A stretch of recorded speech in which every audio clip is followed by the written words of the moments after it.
Welcome to Christ in Private Practice, the podcast for Christian counselors building bold, sustainable practices with Christ at the center. I'm Camille McDaniel, licensed professional counselor, here to offer faith-based support, business insight, and creative strategies to help you thrive. Let's grow, be encouraged, and take action together. Hello, and welcome back to another episode of Christ in Private Practice. You also see a familiar face. I have with me today Diana Rice, who is a licensed mental health counselor and certified integrative mental health professional. You may remember seeing her. She was at our summit, one of the presenters last year. And so I have her back. Hello, this is Camille from the future to interrupt very quickly to make a clarification. The podcast that I'm referencing in this episode is from episode 53, Podcasting Ethics in Counseling. That's when I reviewed some ethics associated with podcasting, and I used as an example a case that had been circulating on YouTube regarding a therapist and their client. There had been some things that occurred on the therapist's end and some things that occurred on the client's end. The therapist had showed up on a podcast and talked a little bit about some of those experiences, and the former client showed up on their friend's podcast, who happened to be a pretty influential YouTube influencer with a pretty large following, where they also shared events according to what they recalled so that they could be heard. It was a good podcast if you had not listened to it already, and also something that just reminds us to be very careful about ethics, the potential for exploiting our clients, and how we can move forward with professionalism. Well, today we are going to expand on episode 53. And now back to our podcast. We are both coming somewhat with disturbed hearts, but we prayed, we asked the Father to cover us, and we asked that He continue to do the same for whoever is hearing these words as we move forward. So with that, the story that we are going to be discussing today, it is reflecting one person's lived experience as shared publicly online. Now, the details, every single detail has not been independently verified by Christ in Private Practice, although some details have been verified as we were able to see additional information and find additional podcasts, videos that have been put out by the individual telling their story as proof. So this conversation that we are going to have today between Diana and myself is for educational and reflective purposes only, and it doesn't serve as a legal or clinical or supervisory advice. Now, we will not be naming or identifying the therapist or the practice that is involved. Our goal here is for learning, not labeling. It is to examine ethics, boundaries, and representation and how that all intersects in our field. So let's approach this conversation as we move forward with humility, with compassion, and a heart to protect both clients and the credibility of Christian counseling. Yes. Yeah. It's so good to talk to you again, Diana. I know, Camille. I love it. I mean, we're both podcasters, and I think this is why this situation hit, because this is, it was two podcasts, really, if you think about it, being involved, Yes. right? And one podcast are licensed professionals, and the other one was just a influencer. That's how I took it, right? Yep, I think you're right. Absolutely. Yeah. And so listening to it, and I listened to it a couple of times, both sides of everything, and research, because that's what I do, because discernment is really, really important in our field. Yes. And not to react in emotion, but respond in wisdom. Absolutely. Absolutely. And I think that we are going to be doing a lot of responding out of wisdom because this is something that can have a ripple effect on clients for generations. And I know that may sound like an exaggeration, but as I was sharing before we actually started recording, I have experience with somebody who I was seeing or am seeing, who has gone through something similar, and the effects are generational. So we definitely want to pick apart everything that happened so that we can be well informed, so that we can move forward with integrity, and so that ideally we can stop any errors that might come up in our own practices or in the way that we counsel someone else who we might be supervising, and just make sure that we are right and in order. So with that, we're going to the way we're going to be talking today between Diana and myself is kind of almost like a round table, but between two people. And so there are going to be some questions that are then put out there, and then Diana and I am going to have some conversation around those. And in the midst of all of that, we will be keeping in mind ethics and boundaries and culture, and a lot of things that we as mental health professionals and we as mental health professionals who integrate faith, our Christian faith, into counseling need to definitely be aware of. So, Diana, let's just start with, what was the most unsettling moment, or the most like glaring clinical red flag that you observed in this therapeutic interchange? And Oh, okay. So I think because I watched the patient's or the client's uh, video first, I'm trying to understand. And I think the glaring was when she was talking about, first it's doing the EMDR. there were a few, yeah, that There EM. was a bunch, but the part where she said, all of a sudden, I don't know, I go on headway, and that's the thing. Like, people that are searching for therapy don't know they're in a crisis or they're in pain and they want and need help. So they go to these like Psychology They just go Today, online. they Mhm. go online and then they click what they want and need in their insurance or whatever it is, and then the first available shows up. And and I'm not victim blaming or anything like that, but it's just to teach anyone that's not a clinician that might be listening, that you want to, even though you might be in pain, you want to do a little bit of homework, Right. right? So that's like Yeah. the beginning. Then it went to her going into therapy, and EMDR was like taken right away. And then she was having nightmares and all these things were coming up. And sometimes people practice these different modalities without knowing that, like, the side effects, because they believe into their modality so much. They invested money and time and they've seen it work for everybody else. Yes, that's true. And I will say this, I took EMDR training, and I can remember that while in the training, someone did say that they had used the training, more than one person actually said this. They had used the training, and something about the training, or excuse me, something about the modality when they were using it with someone did invoke severe reaction within the client, that the client was getting worse. That is not to say that EMDR is bad. We're not here to talk about that. What we are here to say, though, is whatever modality is being used, there has to be strong training. There has to be ongoing consultation. The EMDR training that I took was 3 days. The reason why I no longer have that listed under my name on my website is because I felt that after that 3 days, and it was long, and it involved trials, and it involved consultation, and you were also in the position of the client as well as the therapist while doing it. And there were books involved and all of that. And I still felt I needed more. And they did have opportunities for you to sign up for more, but everyone did not.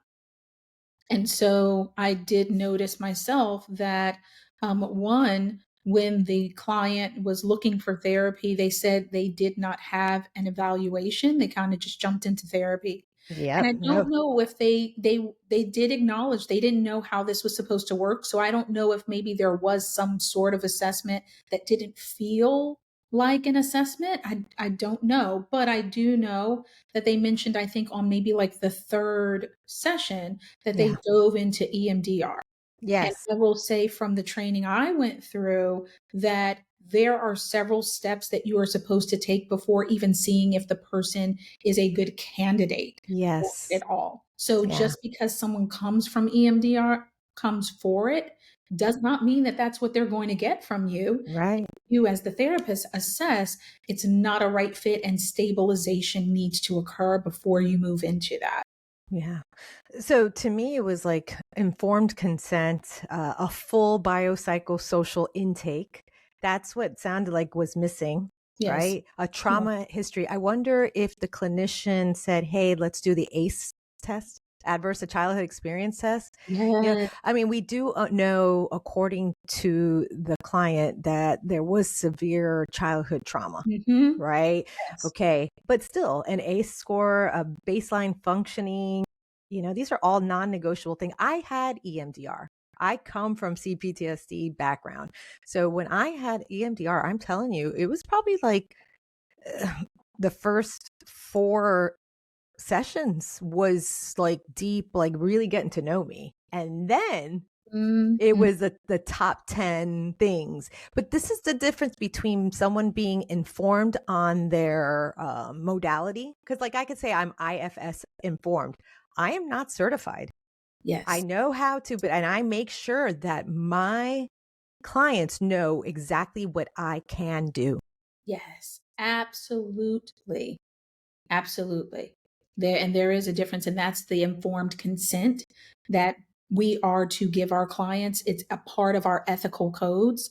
And if you look in all the ethical codes, so it doesn't matter what your license is, all ethical codes speak to informed consent, and that includes the modality and treatment you will be using, how it can impact the client, what they can expect, and if there are any types of warnings or letting them know that just because that's what they desire, you will have to do certain things in order to determine whether this will be the best form of treatment for them. Yeah, Hmm. that's so then let's as we march along, let's take a Yeah. look I at mean, that was just the beginning. Like, I could go yeah, that on was from, just the beginning. right? That was just the first few minutes of being introduced to this situation. And then, and now that I've listened to both sides, I get, and I hate to say sides because honestly, it's the client's side, really, because we're being hired for a service and it isn't to serve our ego. Right. Okay. It isn't to, self disclosure should never serve the therapist's need for connection or validation. Absolutely. We have to be careful about that. And I want to say for anyone who's listening, we're not just saying that. So the information that we were able to review, again, this individual, the client actually recorded certain things. So you can see it. So we're not just throwing out there, we're not making assumptions. That was some of the information we were able to verify for ourselves. Yes. So that there are a number of things, and we're going to get to some of those as we go through some of these other questions for us to discuss. And the next question, going to dual relationships and attachment. So, you know, we both watched the video, we both listened to the podcast that was unedited, because I know a new one was put out there that was edited, but we both listened to the unedited version.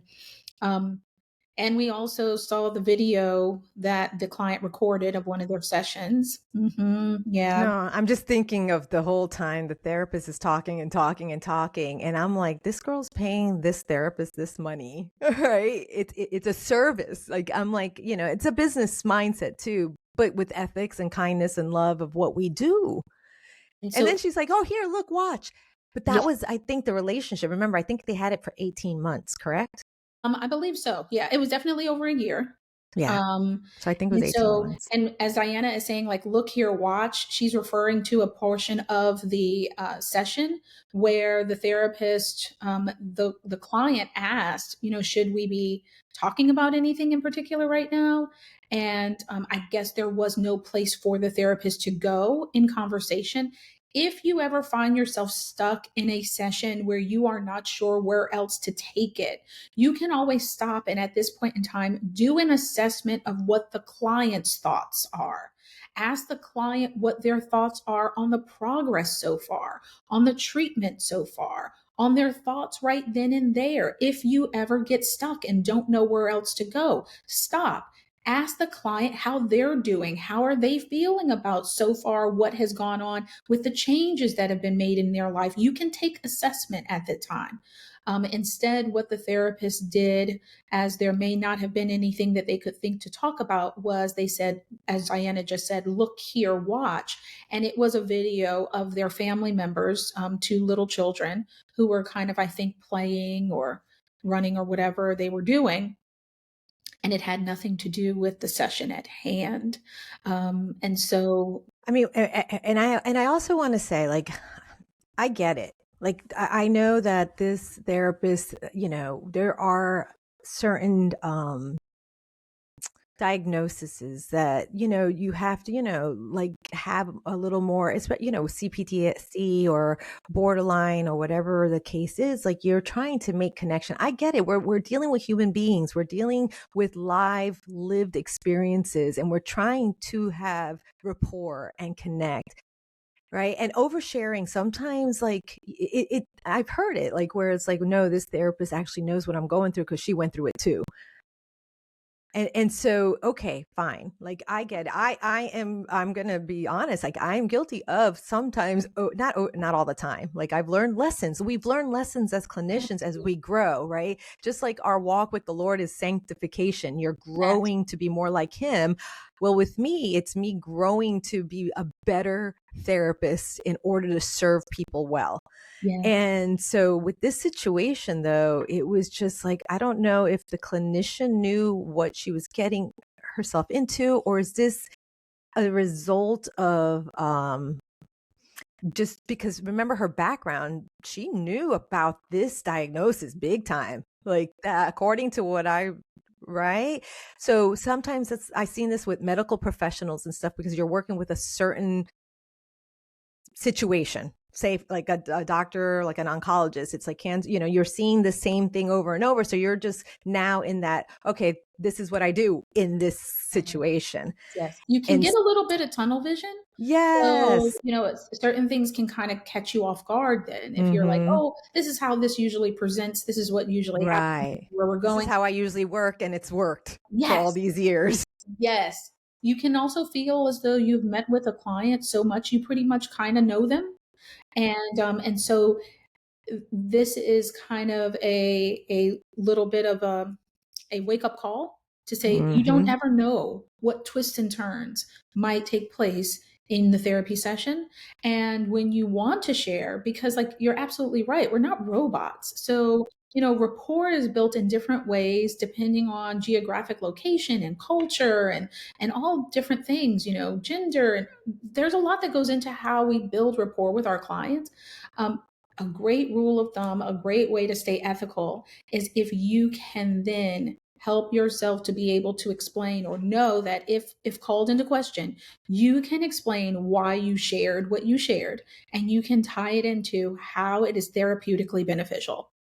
So absolutely, I've shared, in a way to help, like you just said, to help the client know that I have walked that path. I have worked through those experiences, and so I have some valuable information in addition to clinical training that can be beneficial to what you're talking about right now. Right. Um, Yeah. so it's And to think of it, like, spiritually speaking, right? mhm. The fruit of self-disclosure, you got to really think about it. The fruit of self-disclosure should always lead to the client's growth, not our relief. That's awesome. We Not our relief. yes. And that's the situation. Like, sometimes I realize, because I worked in alternative high schools for most Mhm. of my career, like, and some of these teens have gone to therapists, psychologists, psychiatrists. They were in and out of DJJ, Department of Juvenile Justice, or things like that. And so, like, to me, a little of my self-disclosure had a purpose in order for them to say, wait, what? You came from that neighborhood? Yes. Yes. But it had, like you said, but it had a purpose Yes. and it wasn't self-serving. So it wasn't Yes. about allowing yourself to get relief and yourself to be exalted, but it was for the benefit of the client. Yeah, It makes me think of Proverbs 18:2, right? Where it says, "A fool takes no pleasure in understanding, but only in expressing his opinion." So it's like understanding, especially us Christian clinicians, like this is where the word of God comes in. This is where before or in between your client, because some of us are seeing 25 to 35 clients a week, yes, we're back to back. And it's just taking that time to take a breather and pray before you enter. absolutely.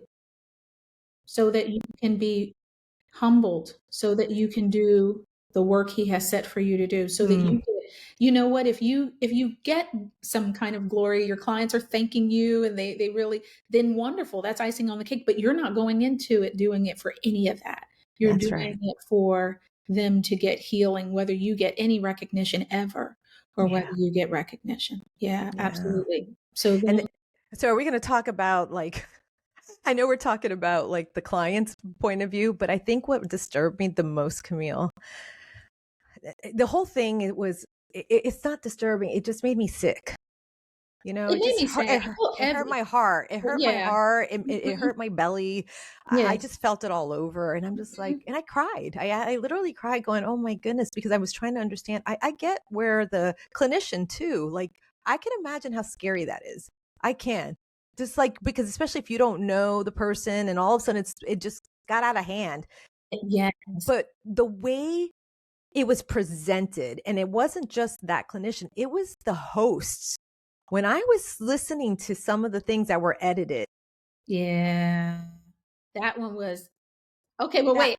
Hold on. okay, Wait. am I going ahead of things? Because now I'm going from like sad to righteous anger, and I'm just like, So now here's the thing. Before we go to the host, here's what I wanna check in on, because the client also talks about how the therapist had shared her own diagnoses and cried and disclosed personal family yeah, pains, and that then goes back to what we were just talking about. There is a way to share. We're not robots, but as you're talking, it made me think of this.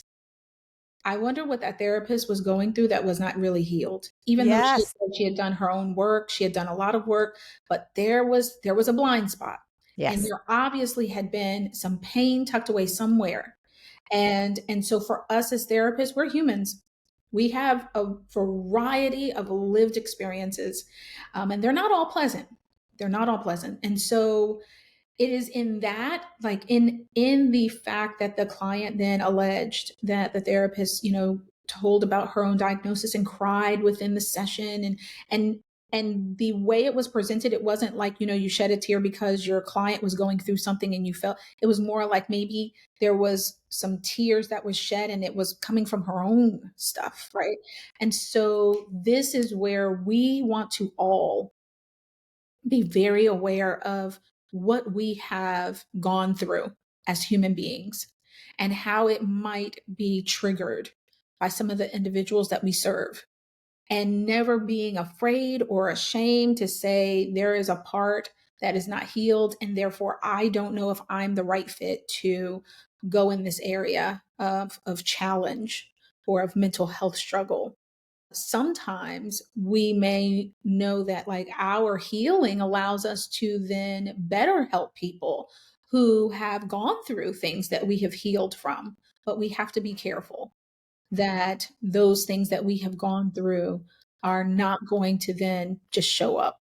and if they do show up, it doesn't mean to just, it. What I see is if that comes up into the surface, it's for you to deal with it. Right. Yes. So, Yeah. the clinician, I don't know if that she went and got help for like, oh, this is countertransference. This is where supervision or hiring your own therapist, because sometimes what I've seen as a supervisor or in the field is that because we're the experts, we don't need the help. Mm, yes. Yeah, absolutely. Yeah, and I think that doesn't just plague mental health professionals. That plagues a lot of individuals who are well trained, very knowledgeable and intelligent, and it makes it so that you can't see your own areas of weakness because you're like, no, I got this. I mean, Right. I've studied, I've trained, I've been doing this for however long. Right. So yeah, getting your own support, that's never a negative. We need Hmm. support. Yes. So I wanted to kind of jump in there because I know that even though the client told their story, and there's also parts that would say, what would lead a mental health professional down this path? And it could be a number of things, but also since they were aware and the self disclosure was not balanced, that there may have been some pain points for that mental health professional as well that needed to be tended to. So then I know you were okay. The podcast. The podcast, um, that really actually the podcast, was what I believe was the thing to shine a light on how the therapist felt, and it also put the therapist in a position where you could easily believe that the therapist adopted and believed the thoughts and feelings of the podcast hosts, Mm. because kind of it's the same way as you're on Christ in Private Practice with me right now, and if I go off and say some really wonky things and you don't say anything, and you still let me go ahead and post Right. the episode, which Diana would not. I can tell. Diana would be like, Camille, let's talk. Yeah. Yeah. but I'm like, see ya. No, just kidding.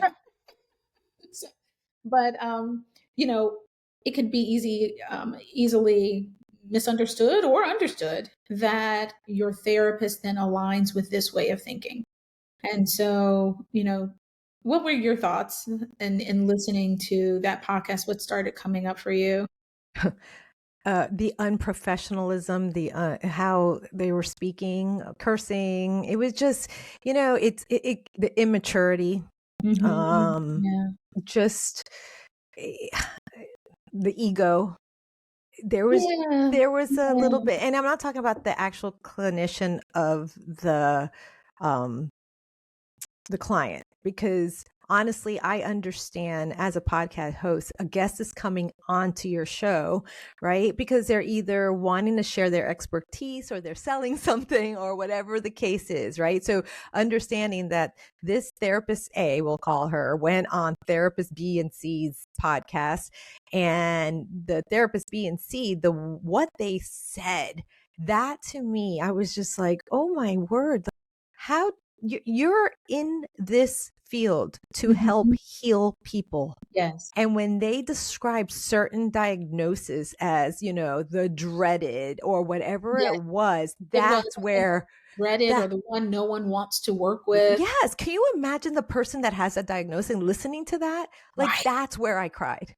And that's and That's where that's I got, upsetting. see? See, yeah.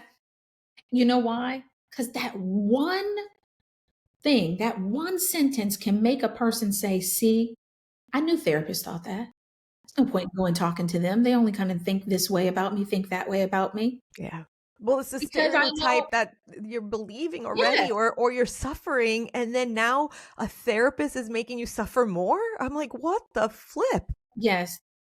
It's the same way as people may have been judged, maybe for their skin, for their gender, for their anything. You thought these people over here, really liked you, or you thought that they were your friends, only to find out that they've been talking about you behind your back and laughing about you or whatever, that whatever things that they thought, which is so funny. That just actually brought up a memory from high school that happened a long time ago. And I remember being on a softball team and going to somebody's house. The team went there before the game and overheard a joke that one of them were telling in a separate room that they didn't know I overheard. And I remember thinking, interesting, I never thought you thought that way.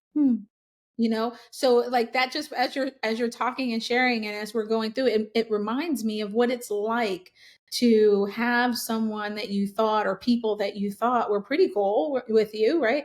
And only to find out that their thoughts about you weren't that great, right? Obviously. And so I can see how that is very upsetting for anyone who hears it, because I don't want any of my clients or potential clients to ever think that I wouldn't want to help them.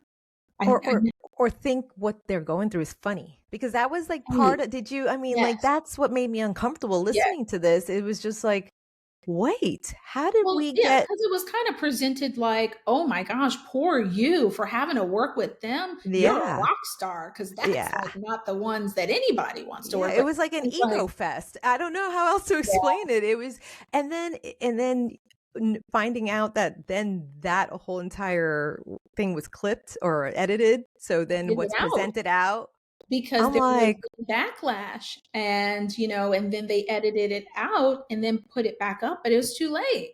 That's it, it's too late. The client had the original right. taping of the podcast episode. Yeah, yeah. Which to me, I think of that too. I'm like, okay, why would she do that in the first place as well? There's so many layers and nuances that we don't know, right? We're just taking this information that's in the public and we're trying to learn from it because that's what I don't want to be where we're exposing and we're like, oh, look what happened or Right. something. Like it's more of like, what did we learn from this, Camille? Well, I Like, will tell you, especially as podcast hosts. You and yeah, I both are, and I was like, "Oh my goodness." I can jump right in and tell you right now, it causes you to tighten up. You don't know who's listening. Everything doesn't need to be said out loud. Do we have thoughts? Are we human beings? Absolutely. That's what your journal is for, your best friend, your colleague, supervision, consultation. Um, and then it extends outside of podcasts. Everything doesn't need to be written in an online forum. Everything doesn't need to be, put on video. Everything is not for every place.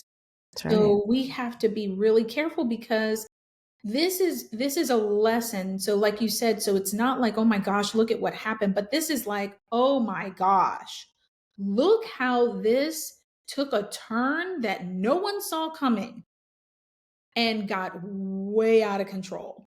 It was already out of control when it slipped out the mouth on the podcast. It was, out of control when you posted it, but then guess what? Then the actual client was sitting there listening to it. Yeah. Oh, that right there. I think about like, wow. She already came from a very suffering background, right? And then sought help.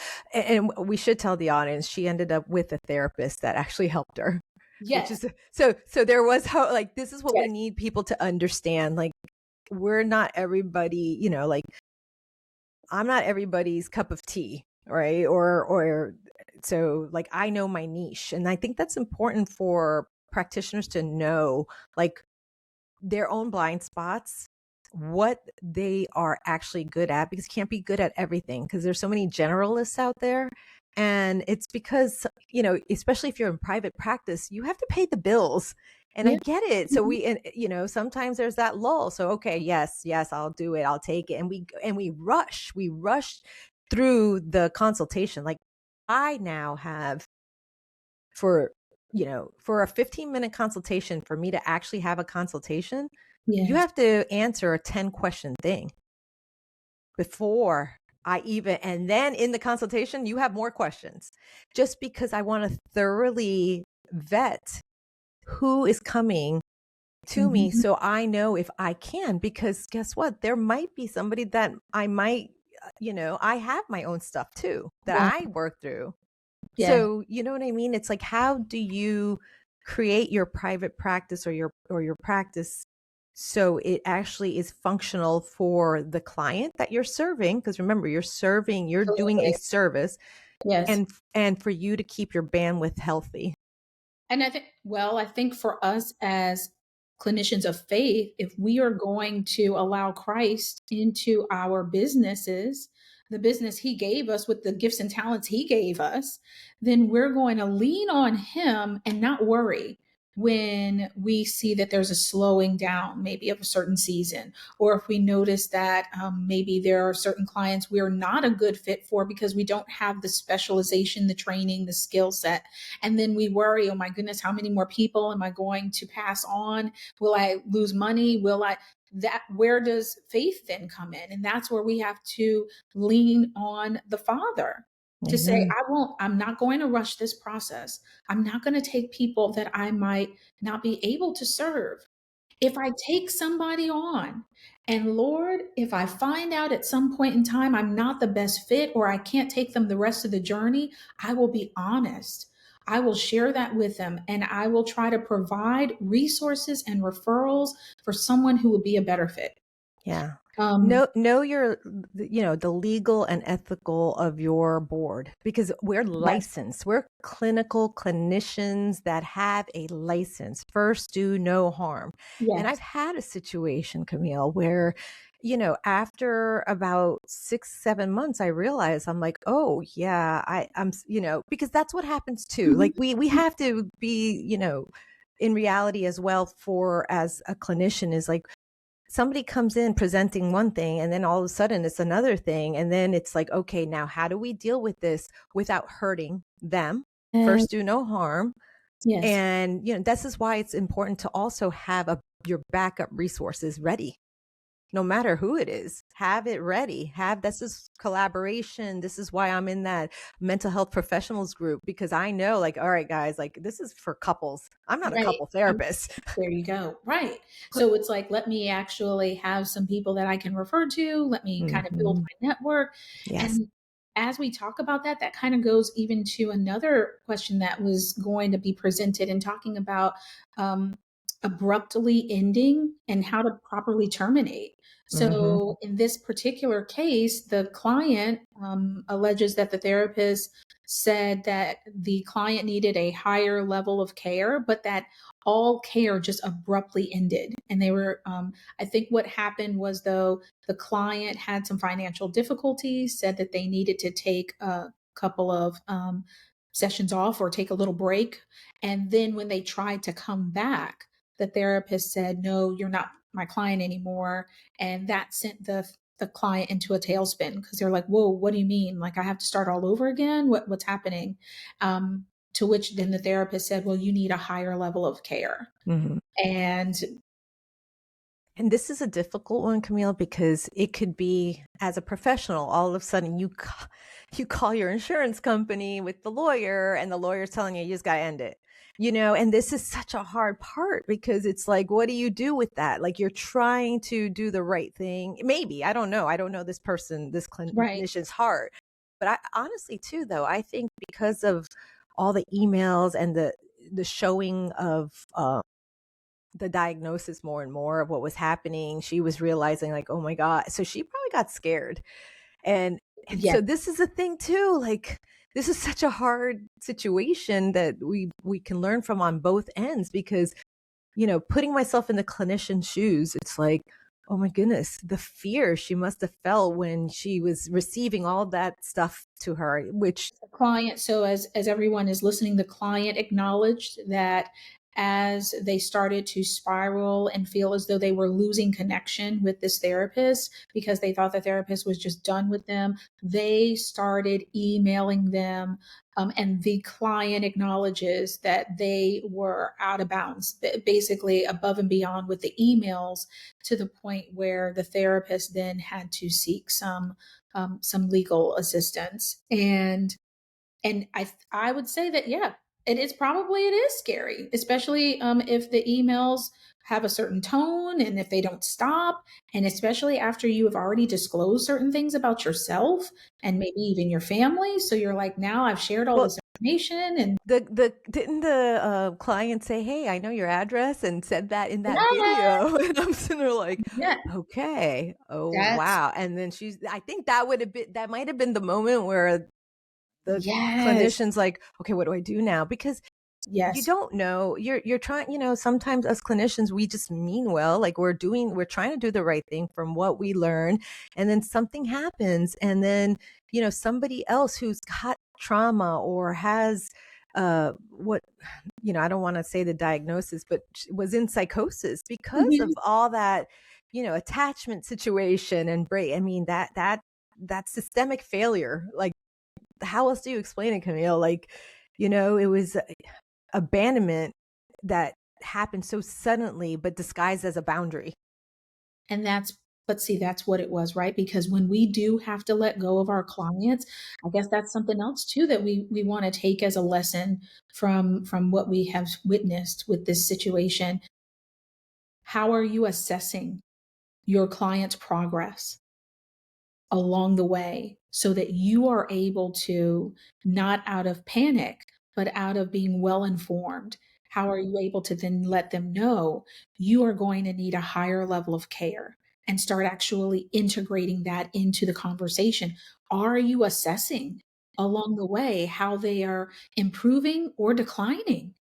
And so unfortunately, again, when we get too familiar in counseling sessions, and maybe it's more familiarity, more sharing of songs, like the client said, they had, like, I guess they were exchanging songs with one another, and they were exchanging videos, and they were, swapping a lot Books of and things, stuff. books, and Yeah. yes. So it may have gone from being clinical to a bit too familiar, which also possibly set off the client because they may have felt like they were not just losing a therapist, but also losing a friend. Yeah. And And she already had attachment issues. right.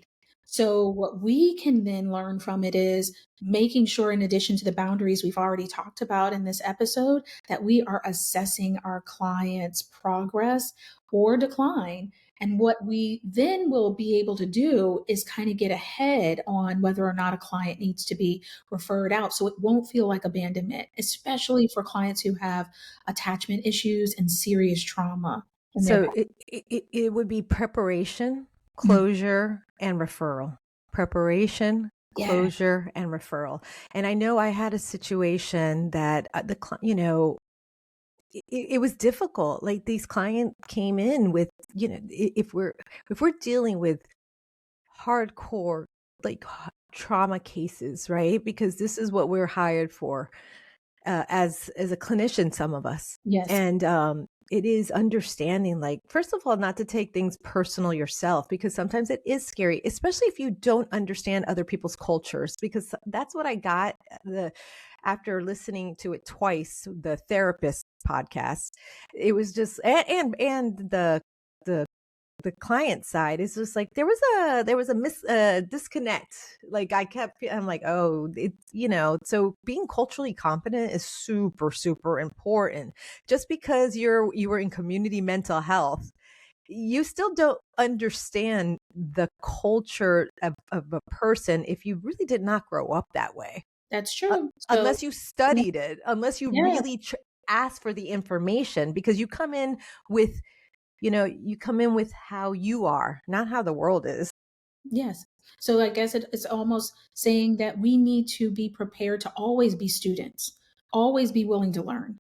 We may have been doing this for decades, and there's still life journeys we're not familiar with. And Exactly. I mean, think about the next generations, Camille, yeah, right? Like I might know something about like the Latina culture because I'm Latina, right? But I'm genuinely trying to learn about Gen Alpha, Gen Z, and right. their language and their nuances and what is 6-7? I don't know. Like all this stuff that keeps I don't even yeah. But you know what I mean, Camille, right? It's being that lifelong learner. And some of us are exhausted in this field.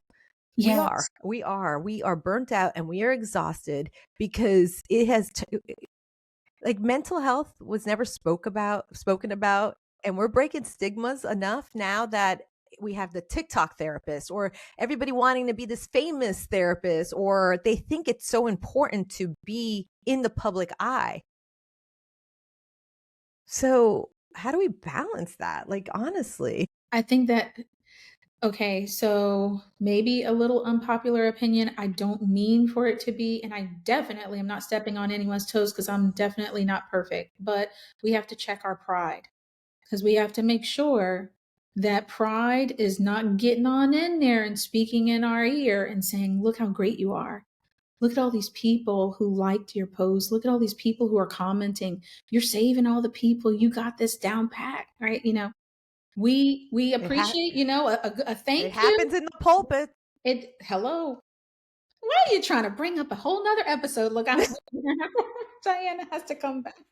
But really it feels good to be on track. It feels good to feel like you are Well, for pride the become cause and what's the verse? comes Pride before comes the before the fall. fall. And Absolutely. And we have to understand this. Let no corrupting talk come out of your mouths, but only such as good for building up as fits the occasion, that it may give grace to those who hear. Ephesians 4:29.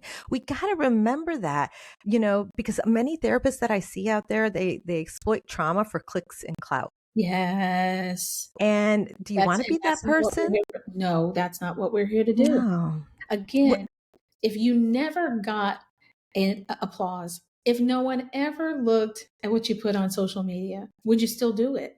Would you Mm, still do it? Right? yeah. So we have to check our intentions. Hmm. Why are we doing this? Yeah. Is this really lifting people up? Is this really benefiting people? Or is it just making us more popular or us feel good? Right. So And it's a hard thing because I know, like, I'm Gen X, right? I'm the forgotten generation. I guess that's what they call us, or the ones that just lived on the street. We were the ones that had the commercial that said, it's 10 p.m. Do you know where your children are? we had that. Oh my goodness. I did not. I thought that was only in New Jersey. That's so wild. That was in New York. I grew up in New York when I Okay. was, yeah. So this was the 70s and 80s. Yeah, we were, I we're for, remember that. yeah. But the point is, like, I want to give grace to those that are coming. Like we're passing the baton to the next generation of therapists, right? Yes. And so they're being taught these things of, oh my goodness, if I want to be one that's relevant, I have to sit there and post every 5 minutes. I have to, like, get the clicks and the views and the followers. But as Christian therapists, because this is who we're Yes. talking to, it's like, no, there's a song that came out a while ago and I forgot her name, but I know it was called I Want to Leave a Legacy. How will they remember me? Did I choose to love? Did I point to you? Did I make a mark on things? Did I leave an offering Okay. of mercy and grace? I mean, I could keep going. I think that's what I want to say that those came out in 1995. And I think See, the song was called Legacy. okay. And But that's whose legacy? The world's legacy? The legacy God gave you to mm, put out there, right? And again, we have to, it's been a journey. I for sure have learned it myself. It feels nice to have individuals say, "Thank you so much, Camille. You've helped. Oh, Camille, this, that, it feels good. I'm not going to yes, pretend like it doesn't, but right. I know how that leads down Yes. a path. Like I know where that starts. So I'm like, and thank you. I used to say many years ago, like when my clients would pay me compliments and that, oh, Camille, you're just so great in this, that, and the next. And I would say, well, hold tight because you may not like me next session. And I was like, but I'm glad you like me today. And that served a purpose for me as well. I used to say that because it helped ground me. Good, Camille, you helped them. They acknowledged it. Wonderful. There's more Yeah. work to do, and you Right. might make a misstep. Just be careful, So, Yes. and so for, and for clients, it's like, I'm glad you like me, but you may not always like me as I am doing my job. And so Right. it's not necessarily always going to be It to, isn't about being liked. it's not. This is the thing. It's like, Mhm. asking a doctor that has to do surgery Yeah. not to feel pain. Like, Yeah. it's like, it's first do no harm. Like, it's the attention of the heart. But at times in therapy, you are going to be challenged. It's not about just stroking the client's ego or being, it's knowing the when this is our training. It's to Yeah. understand, okay, now it's time to challenge a little. It's time to challenge that cognitive distortion, Yes. because how else are they going to grow and help? Or are they just here for them to have a friend? Because that's some therapists will have clients like that, and that's what they need, just a place to just let it all out.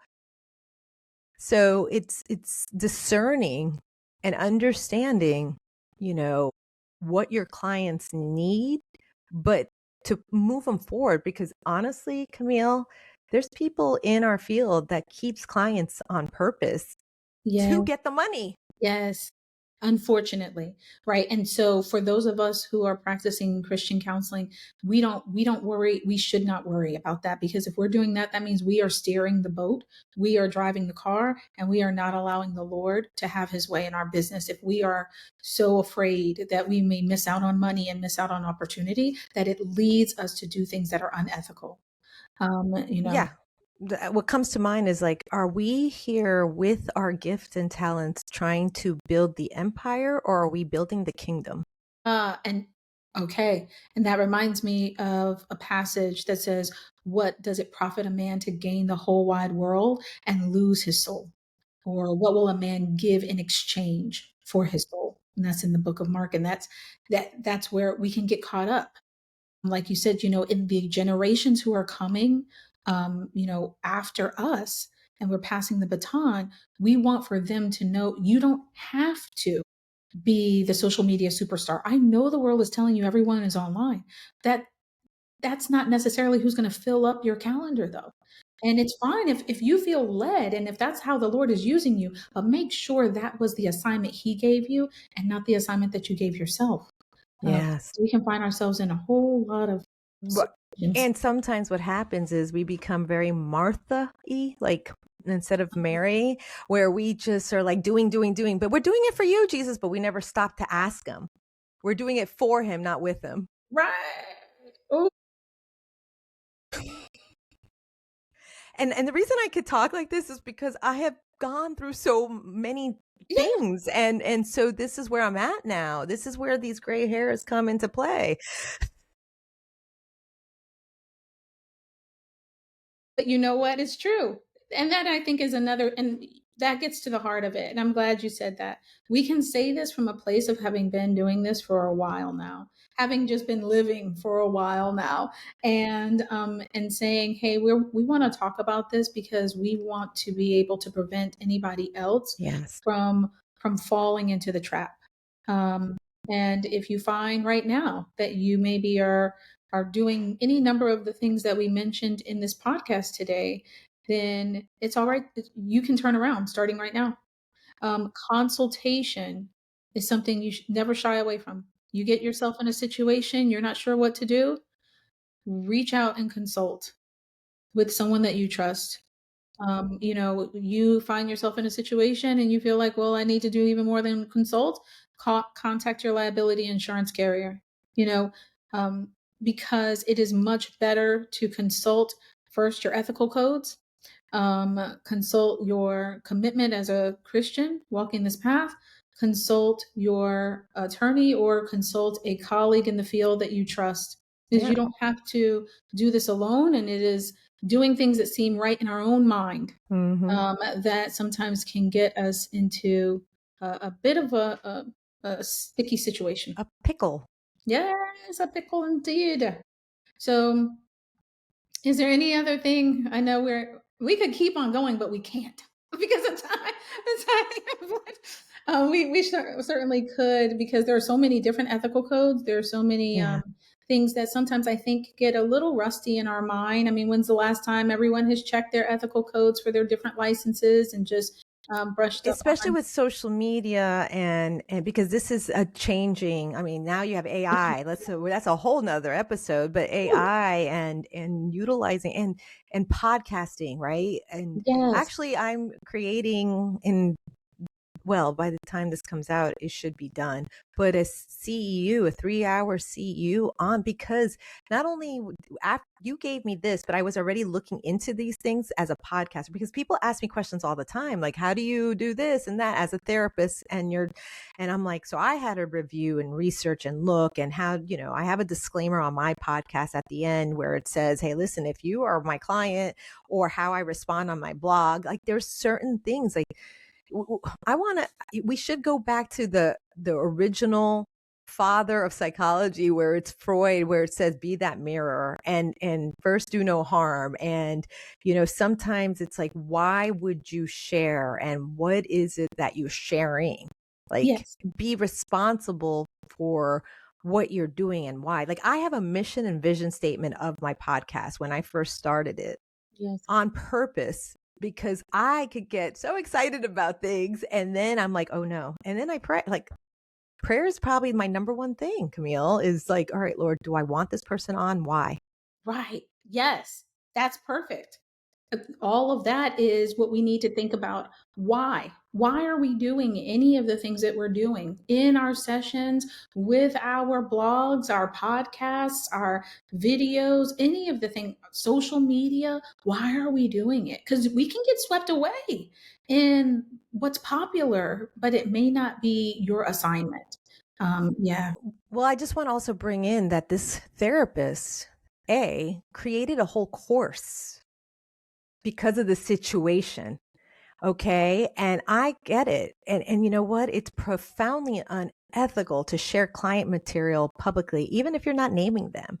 So that's another thing. It's like to understand, like, that's why she was able to tell it was her Yeah, because of the things because that they all of were the details. saying, all the details without saying the name or anything. And I was just like blown away.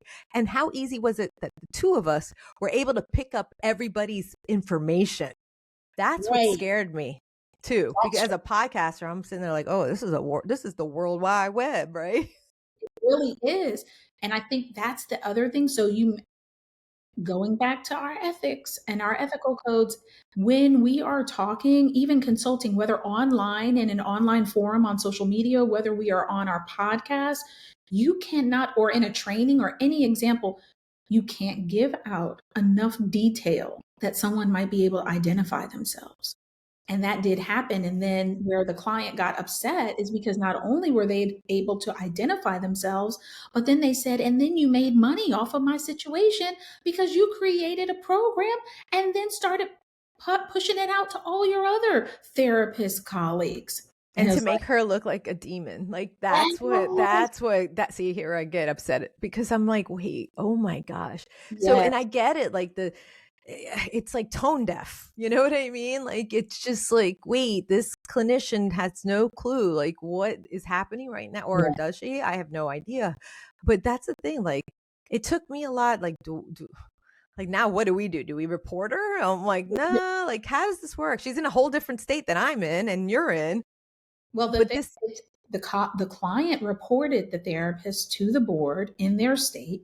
Um, they said nothing had come of it, which is what even led the client to turn to her friend, who was the popular influencer. I think her friend has like over 200,000 followers or something like that. I don't, but they were like, we just are trying to get traction. And their story, their video, and all the details. There were actually quite a few therapist comments under the video, um, just in support and just saying that's actually not how things are supposed to go. It's disturbing, but I think in all of it, what it causes every single one of us to do and and do like immediately is to check ourselves, make sure that we've not gone astray. Sometimes if we've been in the field for a very long time, we kind of can get a little complacent, like I know how this works, I know how to do, but we always want to be assessing ourselves at every turn. How are we implementing treatment modalities? How are we disclosing things about ourselves? How are we assessing whether a client is getting better or how are worse? we writing our notes in case the judge asks for them? Yes, that's a whole training, right? Because here's the thing, even in self-disclosure, one of the clinicians in my practice who's a buddy of mine, has been for a long time now. She's a social worker, but she said she went to a training where they said if you self-disclose, you need to be able to, in writing, defend why you disclose that information Yes. in Yes. in case that ever comes up or is challenged. Yes. It's Right. like, so, you And know, that's what remember, that's what the clients asked for. She yeah, saw a TikTok that said you're yeah, allowed to have your notes, clinical notes, yes, and then she asked for that. And I think that was one of yes, the many things that ended up making the clinician going, like, huh? And whoa, then I think that's why she tried to shut it down as quick as yeah, possible without thinking about what the clinician, I mean, the client was wrestling with right. It was a lot. so So, much. oh, Diana, I think we we're, could probably do this for 2 or yeah, 3 more hours, but I know. I have a client oh, so in we're gonna wrap a it up few. there. as we do bring this to a close, like we said, we wanted to present this in more detail and go over specifically things that were going on so that we can all be informed.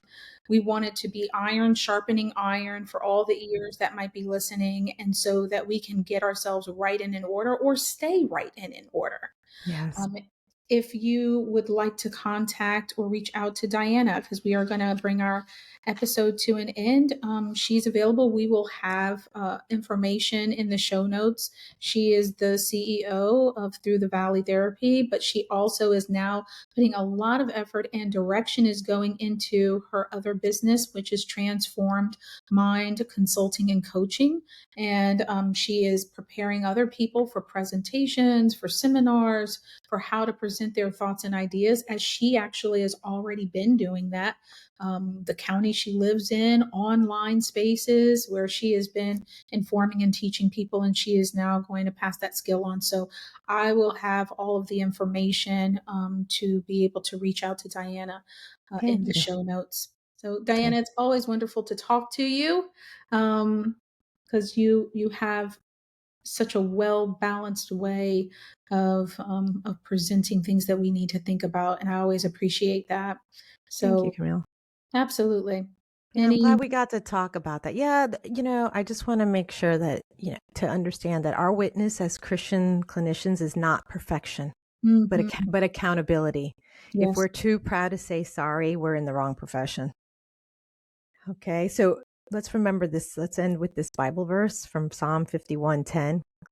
Create in me a clean heart, O God, and renew a right spirit within me. Amen to that. Amen. And as you said, we want to be open to being able to counsel each other. We don't want to be turned off by wise counsel. Yeah. A multitude of wise counsel, you will win your war. Yes. Right. And we want to remember, first do no harm. Yes. Thank you all for joining us for this episode. Until next time, God bless.